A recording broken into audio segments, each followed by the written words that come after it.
Somo letu la leo lina kichwa cha habari kinachosema utumishi mwema mbele za Bwana. Utumishi mwema mbele za Bwana, na kusudi la somo hili ni kumwezesha Mkristo achague fungu lililo jema. Sasa twende moja kwa moja ili kuyatazama maneno hayo au tafsiri sasa ya somo hilo katika maandiko matakatifu. Katika kitabu cha Luka ambayo tumesomewa, na mimi nitapenda kwenda kwa mistari miwili mitatu, mistari mingi kidogo. Nitasoma Luka sura ya 10 mstari wa 38, nitamaliza tu hapo mpaka 42. Neno la Mungu linasema, ikawa katika kuenenda kwao, aliingia katika kijiji kimoja mwanamke mmoja jina lake Martha, akamkaribisha nyumbani kwake. Naye alikuwa na umbu lake aitwaye Mariamu, aliyeketi miguuni pake Yesu akisikiliza maneno yake. Lakini Martha alikuwa akihangaika kwa utumishi mwingi. Akamwendea akasema, Bwana, huoni vibaya hivyo ndugu yangu alivyoniacha nitumike peke yangu? Basi mwambie anisaidie. Bwana akajibu akamwambia, Martha, Martha, unasumbuka na kufadhaika kwa ajili ya vitu vingi, lakini kinatakiwa kitu kimoja tu, na Mariamu amelichagua fungu lililo jema ambalo hataondolewa. Hili ndio neno la Bwana. Hapa tunaona habari za Yesu anaitembelea familia. Familia hiyo inaonekana ilikuwa na watu wawili tu, ambao ni Martha na dada yake aliyeitwa Mariamu. Yesu anaitembelea familia hiyo kwa kukaribishwa na Martha. Yesu alipofika katika familia hiyo, yakatokea matukio mawili, kila mmoja akifanya tukio lake. Bwana Yesu asifiwe. Kila mmoja akifanya tukio lake. Hapa tunasoma katika mstari wa 39, naye alikuwa na umbu lake aitwaye Mariamu, aliyeketi miguuni pa Yesu akisikiliza maneno yake. Mariamu sasa alipofika Yesu kwenye familia ile, Mariamu yeye akabaki kwenye miguu ya Yesu, akabaki karibu na Yesu. Lakini mstari wa 40 anasema, lakini Martha alikuwa akihangaika kwa utumishi mwingi. Bwana Yesu asifiwe. Ni watu wawili wametembelewa na mgeni. Hata kwenye desturi zetu za kawaida, tunapotembelewa na mgeni nyumbani, mmoja inavyofahamika lazima ukimbie kwenda kumwandalia chakula, kwenda kumwandalia vinywaji na nini, ukimbie kwenda kumtumikia namna hiyo. Lakini jibu la Yesu hapa ndio linanishangaza, kwamba Mariamu ambaye alionekana sasa ametegea, yani alipotembelewa na mgeni Yesu nyumbani kwake, Mariamu akachagua kukaa karibu na Yesu. Kukaa, maandiko yanasema akachagua kukaa miguuni pa Yesu. Na Martha akaamua kwenda kumwandalia chakula, akaamua kwenda kumtumikia. Bwana Yesu asifiwe. Akaamua kwenda kumtumikia. Wote, kumbuka, wote wanafanya vitu vizuri, kitu kizuri. Mariamu anaamua kumsikiliza mgeni, kuongea na mgeni. Lakini Martha anachagua kwenda kumwandalia chakula, kwenda kumtumikia. Vitu vyote hivyo ni vizuri, si ndio? Hakuna aliyefanya kitu kibaya. Vyote hivyo ni vizuri unapotembelewa na mgeni. Bwana Yesu asifiwe sana. Sasa kwa hiyo Mariamu akakaa miguuni pa Yesu, akakaa karibu na Yesu. Lakini Martha akaenda mbali na Yesu, ingawa alikuwa anafanya kitu kizuri. Bwana Yesu asifiwe. Shida hapa tunayoiona kwa Martha sio kwamba alifanya kitu kibaya, alifanya kitu kizuri, lakini yeye changamoto yake ni kwamba aliamua kumtumikia Bwana akiwa mbali na Bwana. Bwana Yesu asifiwe. Aliamua kumtumikia Bwana akiwa mbali na Bwana. Hiyo tu ndio ilikuwa changamoto yake. Kutumika ni vizuri sana, lakini umtumikie Bwana ukiwa karibu na Bwana. Bwana Yesu asifiwe. Bwana Yesu asifiwe. Uwe karibu zaidi na Bwana. Sasa yeye alitumika, alifanya kitu kizuri kutumika, lakini alitumika kwanza kabla ya kukaa karibu na Bwana. Bwana Yesu asifiwe. Shida hiyo tu ndio ambayo ilipatikana kwa Martha. Hakupata nafasi, kwa hiyo alipofika tu Yesu, yeye akakimbilia jikoni. Bwana Yesu asifiwe. Kwa hiyo hakupata nafasi, anakwenda kumtumikia Bwana, lakini hakupata nafasi ya kumjua kwanza Bwana, ya kumuomba kwanza Bwana, ya kusikiliza kwanza neno lake. Yeye amefika tu akakimbilia kwenda kutumika. Bwana Yesu asifiwe. Kabla neno la Bwana hajalisikia, kabla hajamuomba Bwana, kabla hajakaa karibu na Bwana, kabla hajazungumza hata kidogo na Bwana, kuona mgeni anataka nini, kuona Bwana anataka nini, ili niende kumtumikia inavyostahili, nisije nikaenda kumwandalia viazi kumbe anapenda miogo. Bwana Yesu asifiwe. Kwa hiyo ndio hivyo, hiyo ndio iko shida. Kwa hiyo akaanza kulalamika akiwa anatumika. Anaanza kulalamikia mwenzake. Uone ni vibaya, lakini analalamika akiwa mbali na Bwana, anamlalamikia yule aliye karibu na Yesu. Bwana Yesu asifiwe. Na jibu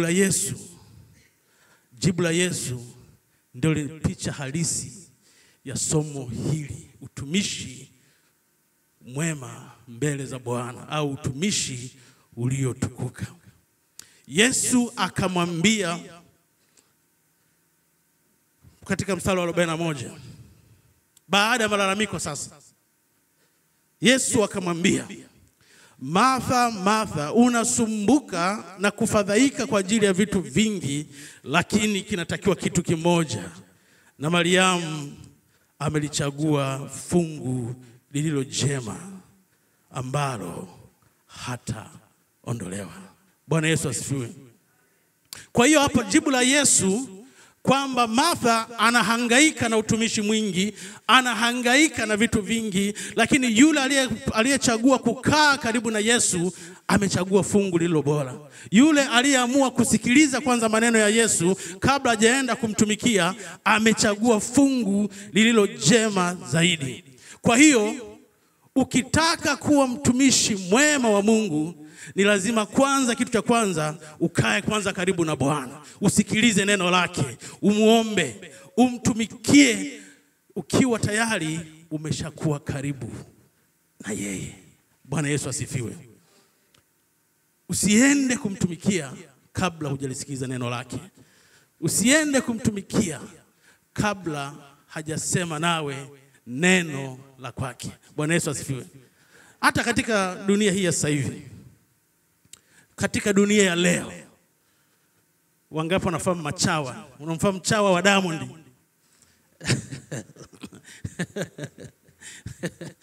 Mtumishi ametaja hapo.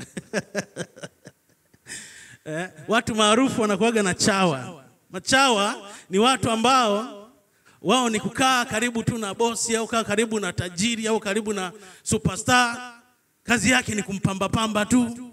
Kazi yako wa bosi, we bosi uko vizuri, tajiri ukifa hauozi. Uko vizuri, unakubalika sana hapa. Anampamba pamba kwenye, ndio kazi yake chawa, anakaa karibu na bosi. Bwana Yesu asifiwe.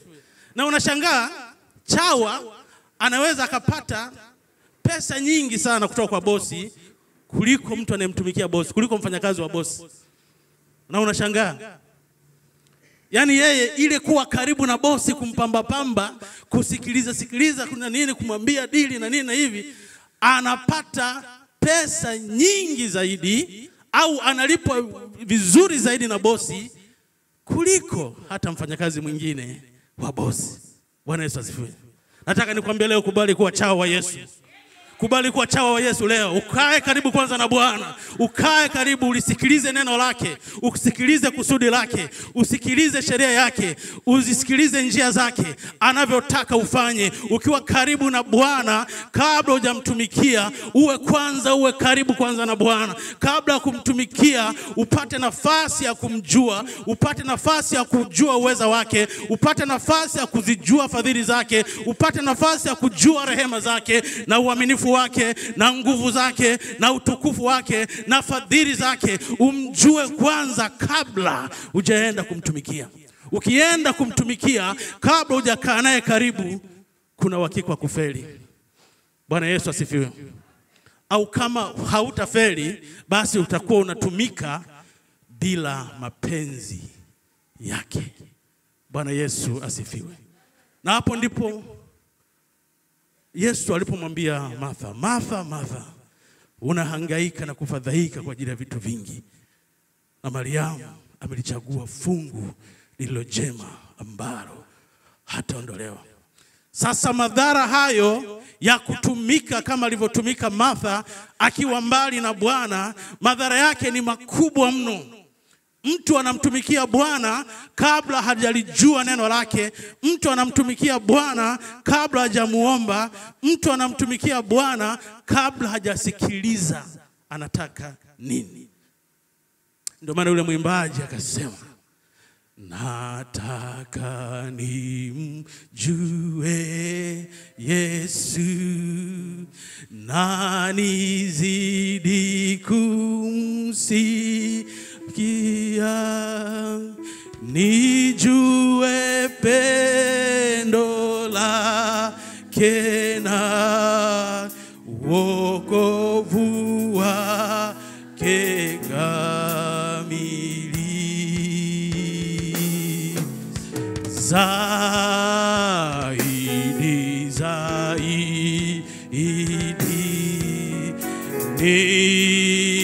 nimfahamu Yesu, nijue pendo lake na wokovu wake kamili.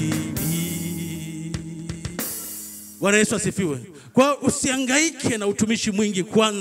Kwanza ulijue neno lake. Kwanza umjue zaidi na zaidi na kumfahamu kwanza Yesu kabla hujaanza kumtumikia. Ndio maana Yesu anamwambia Mariamu amechagua fungu lililo jema, kwa sababu yeye alichagua kumjua zaidi Bwana. Alichagua kukaa miguuni pa Bwana. Alichagua kukaa karibu na Bwana ili amjue kwanza, ili asikilize neno lake kabla hajakwenda kumtumikia.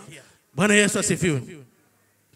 Sasa watu wengi katika kanisa la leo wanahangaika na vitu vingi. Lakini kinachotakiwa ni kitu hiki: kukaa kwanza karibu na Bwana. Ndio majibu ya Yesu haya, kwamba Martha, unahangaika na kufadhaika na vitu vingi, lakini kinatakiwa kitu kimoja. Bwana Yesu asifiwe. Ukisoma kitabu cha Timotheo wa pili tusome mahali hapo kwanza, ili tuone picha ya kanisa, watu wanavyohangaika na vitu vingi wakiwa mbali na Bwana. Timotheo ya pili sura ya 4 mstari wa 3 na 4. Timotheo ya pili sura ya 4 mstari wa 3 na wa 4. Hebu mpelekee microphone Benjamin Augustine kama amefika mahali pale atusomee hiyo mistari. Timotheo ya pili sura ya 4 mstari wa 3 na wa 4 inasema, waraka wa pili wa Timotheo sura ya 4 mstari wa 3 na wa 4 inasema, maana utakuja wakati watakapoyakataa mafundisho yenye uzima, ila kwa kuzifuata nia zao wenyewe watajipatia walimu makundi, kwa kuwa wana masikio ya utafiti. Mstari wa 4, nao watajiepusha wasisikie yaliyo kweli na kuzigeukia hadithi za uongo. Bwana Yesu asifiwe. Hadithi za uongo zinaletwa na watu au na watumishi ambao wao walichagua kwenda kumtumikia Bwana. Wanasema wanakwenda kumtumikia Bwana, lakini kabla hawajamjua, kabla hawajawa karibu na yeye. Kwa hiyo wanamtumikia Bwana wakiwa mbali na Bwana. Yaani wanamtumika wakiwa mbali na Bwana. Sasa tunaona hadithi za uongo katika kanisa la leo zimekuwa nyingi, wakati kinatakiwa kitu kimoja. Hadithi za uongo ni nyingi. Leo utasikia watu wanahangaika huku na huko, mafuta ya upako, mafuta sijui ya mpenyo, sijui udongo kutoka kwenye mlima wa maombi, kongamano la kukomboa udongo, sijui kongamano la kupita kwenye bwawa la kufunguliwa, maji ya baraka, kisima cha neema, mto wa moto. Yani hadithi zimekuwa nyingi, na unaona watu wanahangaika na vitu vingi. Watu wanahangaika, watumishi hao wanahangaika na vitu vingi, lakini wakiwa mbali na Bwana. Bwana Yesu asifiwe. Na nia yao sasa ni vitu vingi, na nia yao inakuwa iko mbali na Bwana. Kawaida wanadamu hawa ambao wako mbali na Bwana wanakuwa lengo lao ni pesa au wanawake au mali. Hebu tusome tena Warumi sura ya 12 mstari wa 1. Warumi sura ya 12 mstari wa 1. Warumi 12 mstari wa 1 inasema, basi ndugu zangu, na wasihi kwa huruma zake Mungu, itoeni miili yenu iwe dhabihu iliyo hai, takatifu, ya kumpendeza Mungu, ndio ibada yenu yenye maana. Na mstari wa 2? Mstari wa 2 inasema, wala msifuatishe namna ya dunia hii, bali mgeuzwe kwa kufanywa upya nia zenu, mpate kujua hakika mapenzi ya Mungu yaliyo mema, ya kumpendeza na ukamilifu. Nia. Wala msifuatishe namna ya dunia hii, bali mgeuzwe kwa kufanywa upya nia zenu. Sasa hawa wanaotumika wakiwa mbali na Bwana, changamoto ni nia. Changamoto ni nia. Ni nia. Hiyo, hayo mafuta ya upako, hayo sijui udongo wa neema, hayo sijui maji ya baraka unayoyauza katika makanisa. Nia yako ni nini? Nia yako ni kwa ajili ya utukufu wa jina la Bwana, au nia yako ni kupata mali au pesa kupitia watu wa Mungu? Bwana Yesu asifiwe. Bwana Yesu asifiwe. Unaona kabisa mtu ni kweli, unamuona kama anamtumikia Bwana, unamuona anatoa msaada kwa watoto yatima, na ameitisha press conference, ameitisha kamera za wanahabari ziko pale. Kumbe pengine nia yake ni kugombea ubunge, nia yake apate nafasi fulani, wadhifa fulani kanisani. Nia yako ni nini unapomtumikia Bwana? Je, unafanya kwa ajili ya utukufu wa jina la Bwana, au unafanya kwa ajili ya utukufu wako tu? Unahangaika na vitu vingi, ni kwa ajili ya utukufu wa jina la Bwana au ni kwa ajili ya utukufu wako mwenyewe? Yohana sura ya 12 mstari wa 26.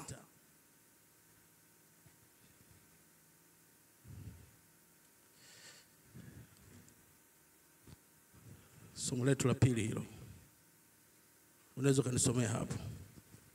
Yohana 12 mstari wa 26 inasema, mtu akinitumikia na nifuate, nami nilipo ndipo na mtumishi wangu atakapokuwapo. Tena mtu akinitumikia, Baba atamheshimu. Komea hapo. Bwana Yesu asifiwe. Anasema mtu akinitumikia na anifuate. Mtu akinitumikia na anifuate. Maana yake tunapaswa kumfuata yule tunayemtumikia. Sasa unapotumika unafuata nini?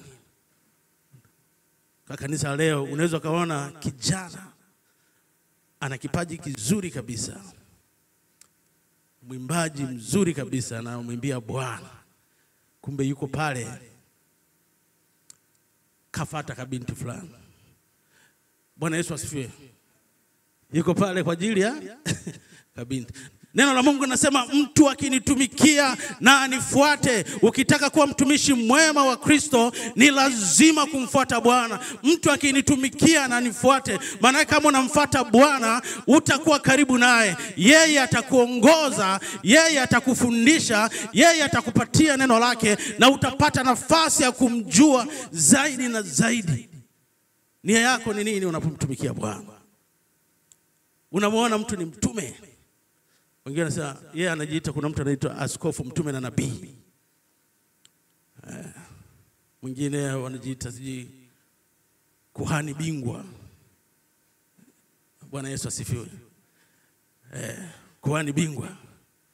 Unaona anatumika, kumbe badala ya kumfuata Yesu katika utumishi ule anafuata pesa. Bwana Yesu asifiwe.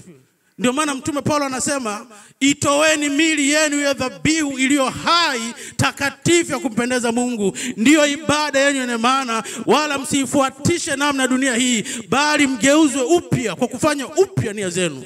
Kufanywa upya nia yako. Nia yako iwe ni kumtumikia Bwana. Nia yako iwe ni kwa ajili ya utukufu wa jina la Bwana. Nia yako iwe ni kumuinua Bwana. Nia yako iwe ni kumfanyia kazi Bwana, ni kumtumikia Bwana. Na huwezi kuipata nia hiyo ukiwa mbali na Bwana. Huwezi kuipata nia hiyo ukiwa umekimbia mbali na Bwana. Sharti ni kusogea karibu zaidi na Bwana. Sharti ni kusogea kama alivyosogea Mariamu. Na Yesu akasema Mariamu amechagua fungu jema ambalo hataondolewa. Kwa nini Yesu alimsifu Mariamu ya kwamba amechagua fungu jema? Ni kwa sababu Mariamu aliamua kumsikiliza kwanza Bwana. Aliamua kusikiliza maneno ya Bwana. Aliamua kukaa miguuni pa Bwana ili amsikilize kwanza kabla haja kwenda kumtumikia. Maana yake hivyo inatuonesha ya kwamba nia ya Mariamu ilikuwa ni kusikiliza neno la Bwana. Alijue kwanza neno la Bwana kabla hajaenda kumtumikia. Na wewe nakusii leo umjue kwanza Bwana kabla hujaenda kumtumikia. Umjue Mungu ili uwe na amani. Ndivyo mema atakavyokujia. Ukimtumikia Mungu kwa uaminifu, kwa kumfuata yeye, kwa kuwa karibu na Bwana, ndivyo mema atakavyokujia. Kama nia yako ni kwa utukufu wa jina la Bwana, kama nia yako ni kwa utukufu wake, kama nia yako ni kulinua jina la Bwana, ndipo anaposema katika neno lake ya kwamba mema atakujia. Ndipo mema atakujia. Ndipo mema atakapokujia ikiwa utakuwa unasikiliza sauti yake, ikiwa utakaa miguuni pake. Sharti ni hilo tu, ni kukaa miguuni pa Bwana kabla hujaenda kumtumikia. Kabla hujaenda kuimba kwaya, omba kwanza. Kabla hujaenda kufundisha, omba kwanza. Soma neno la Mungu, umjue Mungu ile na amani. Ndivyo mema atakavyokujia. Umjue kwanza Bwana ili umjue unayemtumikia ni nani, ili umjue unayemfuata ni nani. Haiwezekani kumjua ukiwa mbali naye. Watu wa Mungu, tusogee karibu na Bwana. Tusogee miguuni pa Bwana ili tumjue kwanza kabla hatujamtumikia. Bwana Yesu asifiwe. Usihangaike na utumishi mwingi. Usihangaike na utumishi mwingi. Mariamu amelichagua fungu lililo jema. Amelichagua fungu lililo jema. Ningependa utumishi wetu uwe na thawabu mbele za Bwana. Ningependa utumishi wetu upate matokeo kutoka kwa Bwana. Ningependa watumishi wa Mungu wainuliwe, na sharti ni kwamba tumjue kwanza yeye, tulijue neno lake, tuwe karibu na Bwana. Kuwa karibu na Bwana maana yake ni kusoma neno lake, maana yake ni kuomba, maana yake ni kutafakari neno lake, kama anavyosema, heri mtu yule asiyekwenda katika shauri la wasio haki, wala kusimama katika njia ya wakosaji, wala kuketi barazani pa wenye mizaa, bali sheria ya Bwana ndiyo mpendezayo, na sheria yako itafakari mchana na usiku. Huyo mtu anayetafakari sheria ya Bwana mchana na usiku yupo karibu na Bwana. Bwana Yesu asifiwe. Bwana Yesu asifiwe. Kwa hiyo tupitishe tena kwenye Wafilipi sura 3 mstari wa 18 ili tupate tena picha ya maneno hayo.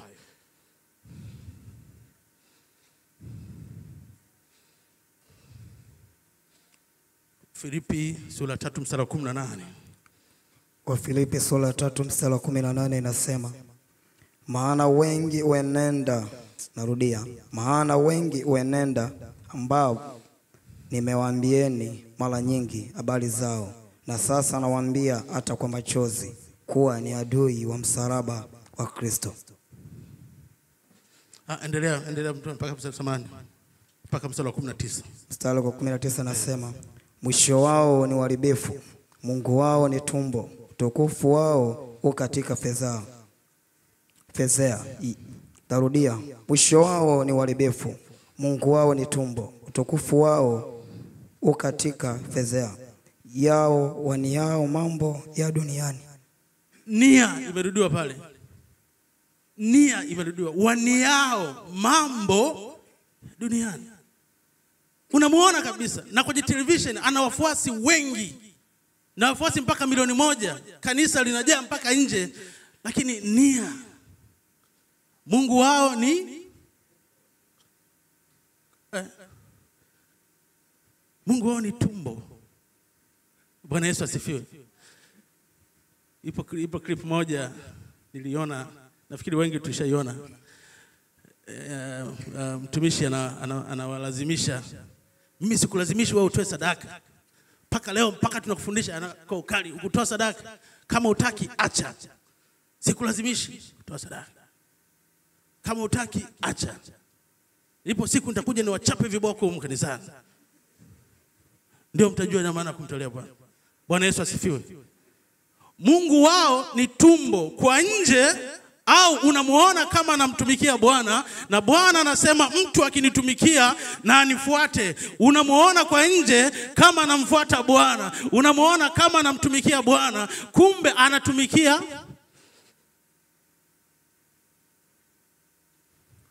Ndio maandiko yanasema, sio mimi, waniao mambo ya duniani. Wapendwa, kama tunataka Bwana atuinue, kama tunataka utumishi wetu uwe na maana mbele zake, kama tunataka tuwe watoto wa Mungu kweli, ndugu zangu, nia yetu iwe ni kumtukuza Bwana, nia yetu iwe ni kumtumikia Bwana, nia yetu kwanza ya ndani iwe ni kutembea na Bwana.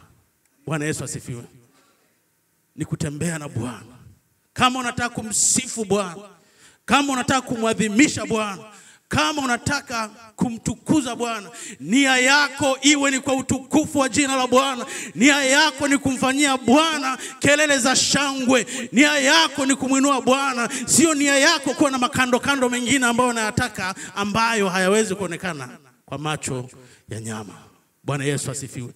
Ukifanya hivyo utakuwa unajitumikia wewe. Utakuwa unahangaika na vitu vingi, wakati kinachotakiwa ni kukaa karibu na Bwana, wakati kinatakiwa kitu kimoja. Kwa hiyo unaona mtu anahangaika, kumbe lengo lake sio roho yako, lengo lake ni pesa yako. Na Wakristo wengi sasa hivi wanakimbia, wanasema kanisa la AIC hakuna Roho Mtakatifu. Wanakimbia kwa kuhani bingwa, wanakimbia kwa komando wa Bwana. wanakimbia huko, ndio wanaona kuna Roho Mtakatifu, apate maji ya upako, apate udongo.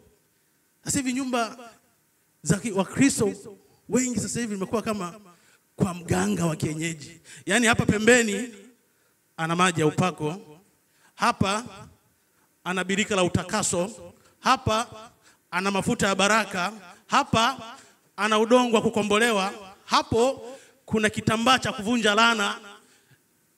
Kama kwa mganga wa kienyeji, wanahangaika na vitu vingi, hawajui ya kwamba kinachotakiwa ni kitu kimoja. Yesu ndiye anayetakiwa katika maisha. Damu ya Yesu ndiyo inajitosheleza. Yesu pekee ndiye anayeweza kila kitu. Damu yake Yesu mwana wake yatusafisha dhambi yote. Damu ya Yesu inafanya kila kitu. Damu ya Yesu inafanya wokovu wowote ule unaotaka. Achana leo na maji ya upako, achana leo na vitambaa vya laana, achana leo udongo kukombolewa. Wewe mfuate Yesu. Kinachotakiwa ni kitu kimoja. Acha kuhangaika na vitu vingi, acha kuhangaika na utumishi mwingi. Hangaika na Yesu leo, hangaika na Yesu leo. Ukiamka asubuhi, omba, lisome neno lake, ujifunze kwa Bwana. Hapo ndipo utakapopata yale mahitaji yako unayotaka. Bwana Yesu asifiwe. Acha kuhangaika na utumishi mwingi. Wale unakuta mtu na wengine ni kiongozi kabisa, ibada za sikukuu anakwenda kusali, hapa hakuna upako, anakwenda kusali kwa komando wa Bwana, kwa komando wa Bwana. Kule kuna vitambaa, kule kuna vitambaa, kuna watu paka walishakufa kwa kukanyaga, foleni ya kukanyaga mafuta. Wapendwa, kwa nini usimkanyage Yesu? Kwa nini usikae na Yesu? Kwa nini usimsogelee Yesu? Achana na mafuta, achana na mafuta sijui upako na nini. Wewe msogelee Yesu, wewe mfuate Yesu. Yeye pekee anajitosheleza. Watoto wameshatuimbia kwamba Yesu Kristo anajitosheleza. Yesu Kristo anajitosheleza. Yeye ni yeye yule jana, leo na hata milele. Achana na matakataka mengine. Wewe mfuate Yesu. Wewe ukimwamini Yesu kwa nia, ukigeuzwa nia yako na kuanza kumfuata Bwana, utayaona matokeo. Hutakumbuka tena udongo wa kukomboa laana, hutakumbuka tena mambo ya kitambaa cha upako. Wewe endelea kumfuata Yesu, endelea kumwandama Bwana. Yesu Kristo anajitosheleza. Leo nimekuja kuwatangazia habari za Yesu. Yesu ni mwenye rehema, Yesu amejaa huruma, Yesu amejaa neema, Yesu amejaa utukufu. Wewe mfuate yeye, achana na komando wa Bwana. Mfuate Yesu, mfuate Yesu peke yake. Yeye ndiye anayejitosheleza. Bwana Yesu asifiwe. Na watu wanahangaika, na siku hizi hadi kuna wachungaji au mje kusikia wa Kristo wanapita mbele. Nafikiri nishaiona hiyo kwa mtumishi wa Mungu, alishanitumia hiyo. Nadhani anapita mbele, wako kwenye foleni ya kuchapa viboko, kugawia baraka. Kanisa linapotea.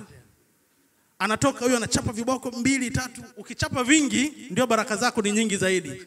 Kwa hiyo unavumilia maumivu, unapita kule, unapata baraka kwa viboko. Bwana Yesu asifiwe. Unapata baraka kwa viboko. Wapendwa, hayo ndiyo matokeo ya wale watumishi wanaokimbilia kutumika wakiwa mbali na Bwana. Hayo ndiyo matokeo ya kuhangaika na vitu vingi. Kinachotakiwa ni kitu kimoja. Na kwenye makanisa hayo na kwenye watumishi hao, na tunawaambia hizi habari ili msije kupotea. Husikii wakifundishwa kuishi maisha ya utauwa. Husikii wakifundishwa kusoma neno la Mungu, kuomba au kuwa karibu na Bwana, kwenda katika njia zake. Yaani ni injili ya mafanikio tu. Uwe kahaba umo umefanikiwa, yani uwe mchawi umo, yani uwe mchawi na unaombewa kwenye kazi yako, ni mafanikio tu. Na Wakristo wengi wanakimbilia huko.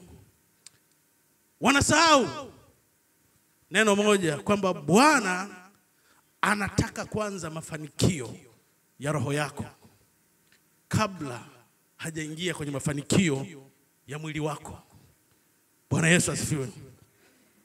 Anataka kwanza Bwana umjue kwanza yeye, ulijue neno lake, ulijue jina lake, ujue uweza wake, ujue utukufu wake na wema wake na fadhili zake na rehema zake na nguvu zake, ili umuombe na kusogea karibu zaidi na wewe, ili upate mafanikio kwanza ya uzima wa milele, ndipo anakupa mafanikio ya kimwili. Maana mafanikio ya kiroho anakupa, halafu hayo yanajidhihirisha katika mwili. Hayo ndio mafanikio ya kweli katika njia za Bwana. Bwana Yesu asifiwe. Hao wanasahau hayo. Wanakimbia tu. Wanakimbia, njoo na funguo. Wanaambiwa kabisa wengine kwamba njoo na funguo. Mwaka huu ni wa kumiliki gari, mwaka huu ni wa kumiliki majumba. Wewe leta funguo yako yoyote, okota funguo kwa barabarani, njoo tukuombee. Watu wanakimbizana kwenda kupeleka funguo pale madhabahuni, zinaombewa kwamba mwaka huu hawa wapate magari. Hata yale mafuta hana pengine. Na kazi hana. Anaenda kuombewa kutoka nyumbani, kazi hana, biashara yoyote hana. Ameokota funguo na kwenda kuombewa. Mwaka huu ni mwaka wa kufunguliwa, mwaka huu ni mwaka wa kupata gari, mwaka huu ni mwaka wa kujenga nyumba. Hajaanza hata hiyo kazi. Wapendwa, tupo kwenye dunia ya ajabu. Bwana Yesu asifiwe.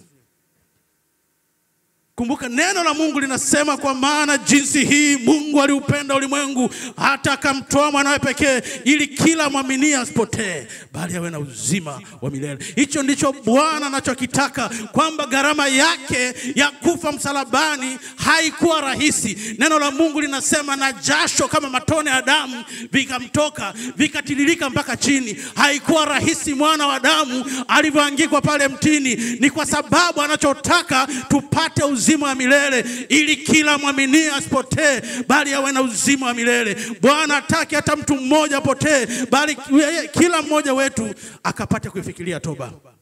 Soma Petro wa pili sura 3 mstari wa 9.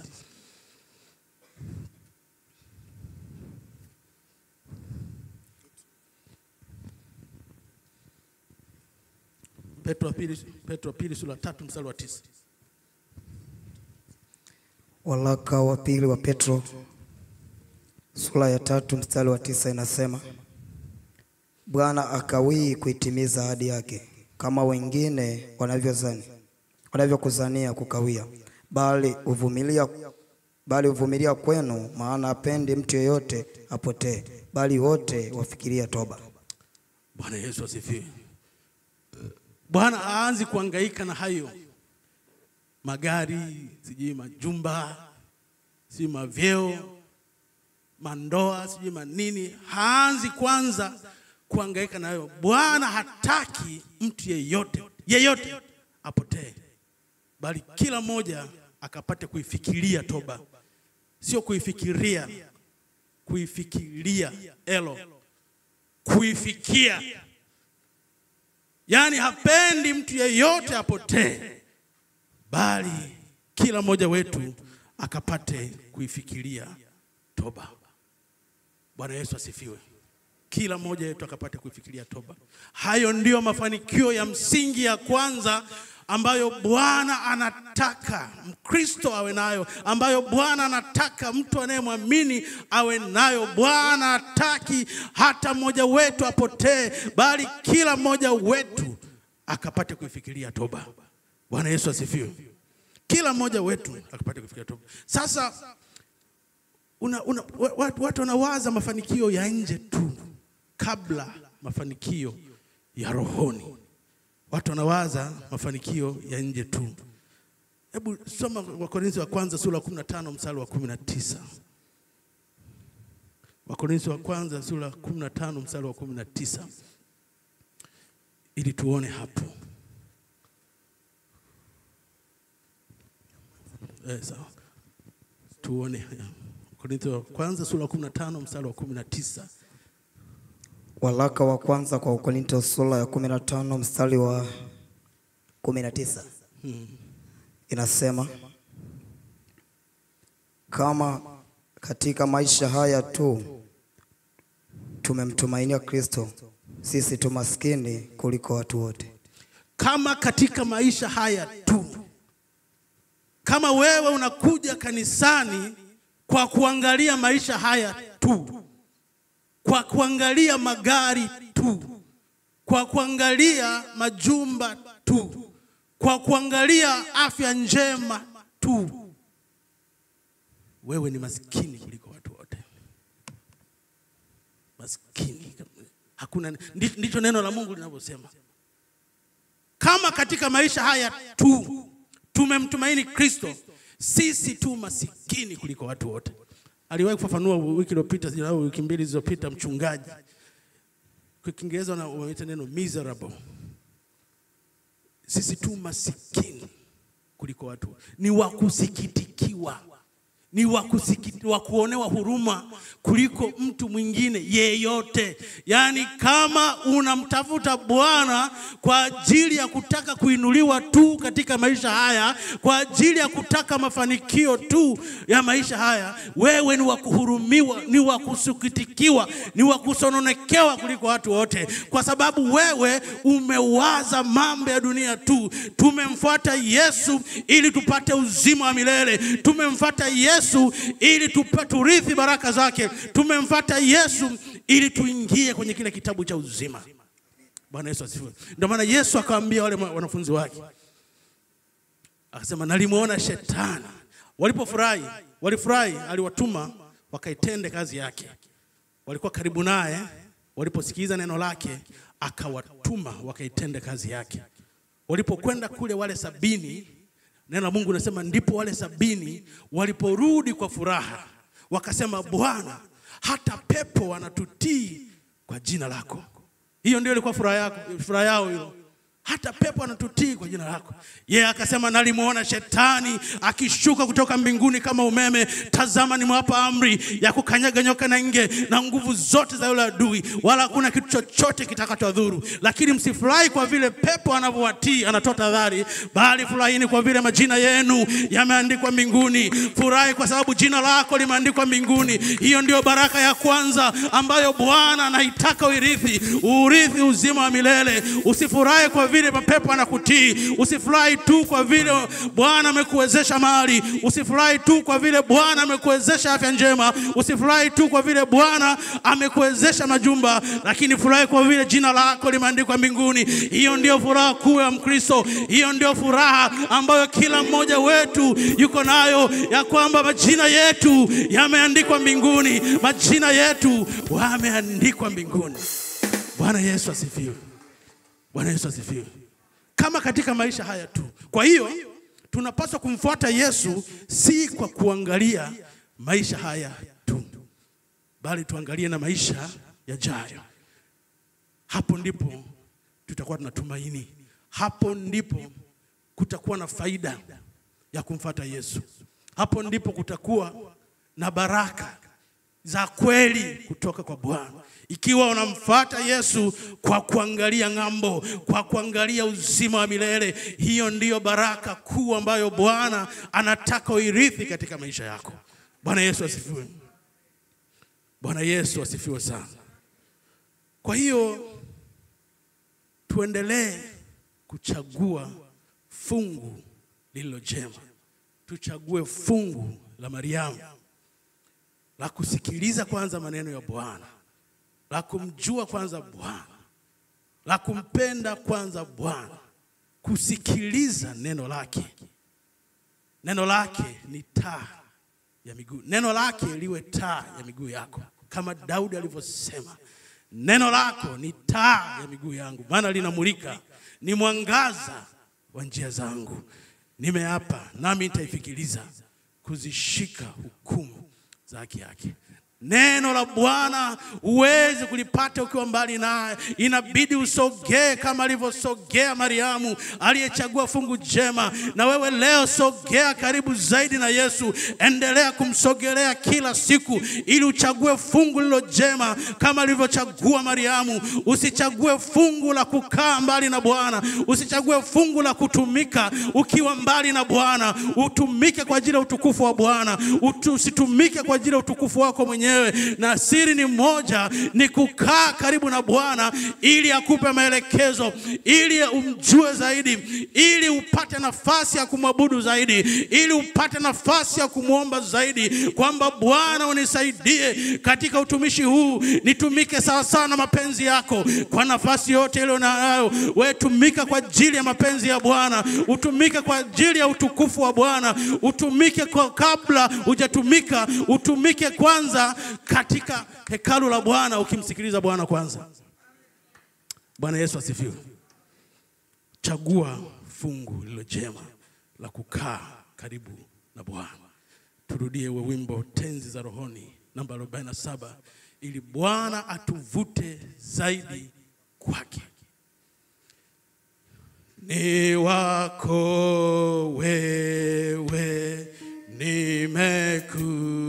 nimekujua, na umeniambia, lakini Bwana nataka kwako nizidi kusogea. Bwana vuta vuta nije nisoge sana kwako mtini. Bwana vuta vuta nije nisoge damu ya amani. Niweke sasa nikatumike kwa nguvu za neema.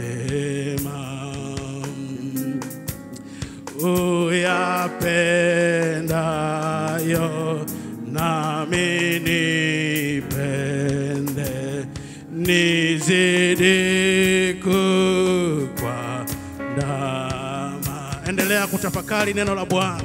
Bwana vuta vuta nije nisoge sana kwako mtini. Bwana vuta vuta nije nisoge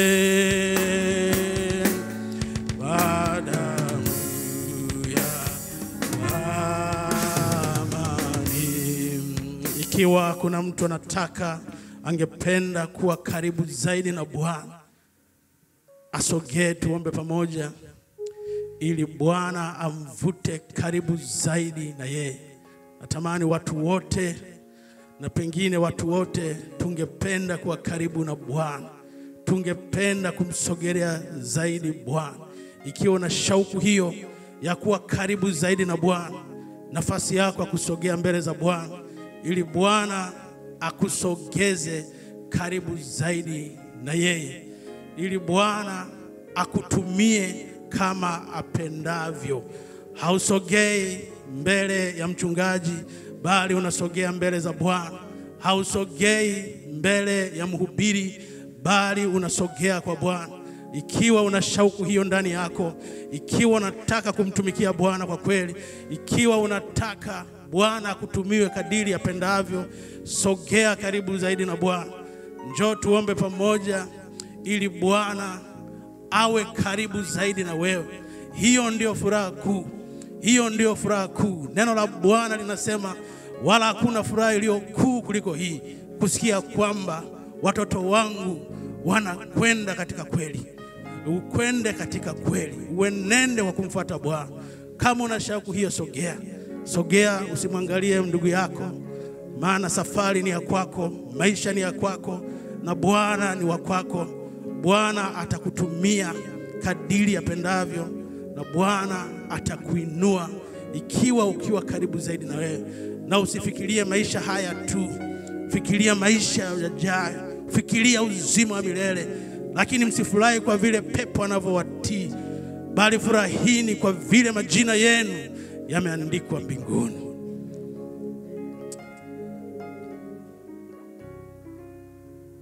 Sema, Bwana Yesu, nimesogea mbele zako ili niwe karibu zaidi na wewe. Nataka kulichagua fungu jema. Nataka nikae karibu zaidi na wewe ili nisikie sauti yako, ili nisikie neno lako, ili nisikie habari zako, niujue uweza wako, niujue utukufu wako, nizijue nguvu zako, nijue rehema zako, nijue fadhili zako na neema yako, ukapate kunifanikisha kiroho na kimwili pia, kwa kuwa nimekufuata, ili niweze kuurithi uzima wa milele. Kama ambavyo unasema hutaki kuona hata mmoja anapotea, bali kila mmoja akapate kuifikiria toba. Amina. Bwana Yesu, watoto wako hawa wamesogea mbele zako. Hawajasogea mbele yangu, bali wamesogea mbele zako, na shauku yao wanataka kuwa karibu zaidi na wewe, na shauku yao wanataka kukujua zaidi, wanataka kukutumikia wakiwa karibu na wewe. Neno lako linasema mtu akinitumikia na anifuate, nami nilipo ndipo na mtumishi wangu atakapokuwepo. Tena mtu akinitumikia, Baba yangu wa mbinguni atawaheshimu. Bwana, utawaheshimisha kwa kuwa wamekufuata wewe. Bwana, utawabarikia kwa baraka za rohoni na za mwilini. Utawajalia kusogea karibu zaidi na wewe kila siku, kwa kusoma neno lako, kwa kuomba, kwa kukuimbia, kwa kukuabudu, kwa kukusifu, kwa kufanya matendo mema na kila namna ya kuwa karibu na wewe. Ninakusihi Bwana ukapate kukutana na haja zao. Ninakusihi Bwana ukapate kuwatumia kadiri wewe upendavyo. Asante kwa neno lako, maana hili si neno langu, bali ni neno litokalo katika kinywa chako. Ninakusihi Bwana ukapate kulithibitisha neno lako, na Bwana ukapate kulibariki kanisa lako. Bwana ukapate kutubarikia na kutulinda, kutuangazia nuru za uso wako na kutufadhili. Na tunapoondoka hapa Bwana, tukapate kuondoka na neema yako, ukapate kutulinda na kututunza, tukapate kuona matunda ya kutumikia wewe, tukapate kuona matunda ya kusogea karibu zaidi na wewe, tukapate kuona matunda ya kukaa miguuni pako, maana umesema tumechagua fungu lililo jema. Asante kwa Bwana utatimiza haya. Asante kwa kuwa Bwana ahadi zako ni kweli na neno lako ni kweli. Basi utukuzwe wewe ufanyaye mambo ya ajabu mno kuliko yote tuyawazayo na yote tuyaombayo, kwa kadiri ya nguvu itendayo kazi ndani yetu. Nguvu hiyo inasababishwa na jina la Yesu tulilolibeba, na jina lipitalo majina yetu, majina yote. Utukuzwe katika kanisa na katika Samaria na kila pembe ya dunia, maana ndiwe Bwana juu ya vyote. Ni katika jina la Yesu Kristo, Bwana na Mwokozi wa maisha yetu. Amen.